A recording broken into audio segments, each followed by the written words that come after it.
My name is Lawrence Dornan, and my dad came out and homesteaded in the Finnegan area in 1911.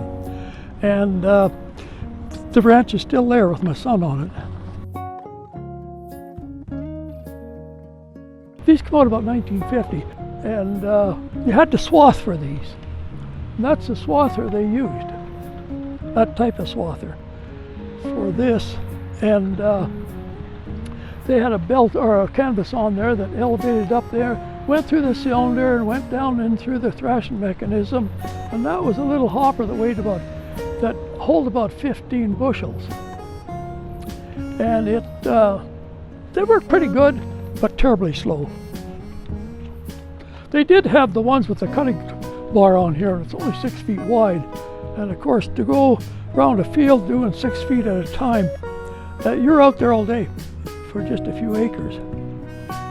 Later on, we come to about 1950, the self-propelled combines come along. This is approximately a 1950 combine. Cox had made it. This particular combine was made in Canada, right in Manitoba. But anyway, that really speeded up the crops. It had a bigger mechanism in there. You could do 30, 40 acres a day with it without a big problem. And one operator could handle it all in here, and he dumped it into at that time we had trucks, dumped it in the trucks and it was hauled away. And that was the end of the thrash machines when these machines come on, and the straw went out the back. It was baled with a square baler for feed, unless of course they didn't need it. And then they put a spreader on the back of the combine if the straw wasn't needed for anything, but most of the straw was saved.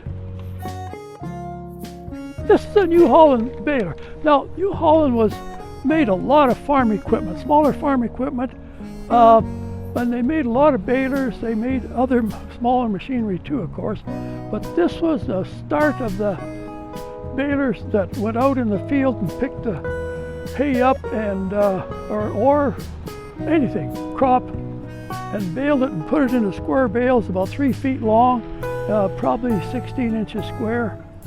And it had a knotter on the back to put 2 wraps of twine on it and shot it out the back. And they worked very well. It was, you could do lots of hay in a day with it.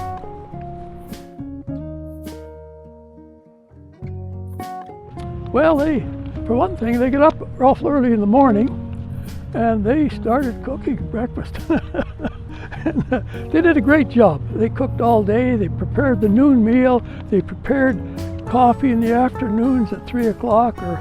And of course, they had the big supper. Sometimes the suppers were a bit late if the thrash machine worked till late, trying to finish up fields and things like that. So their day was long. Very important people.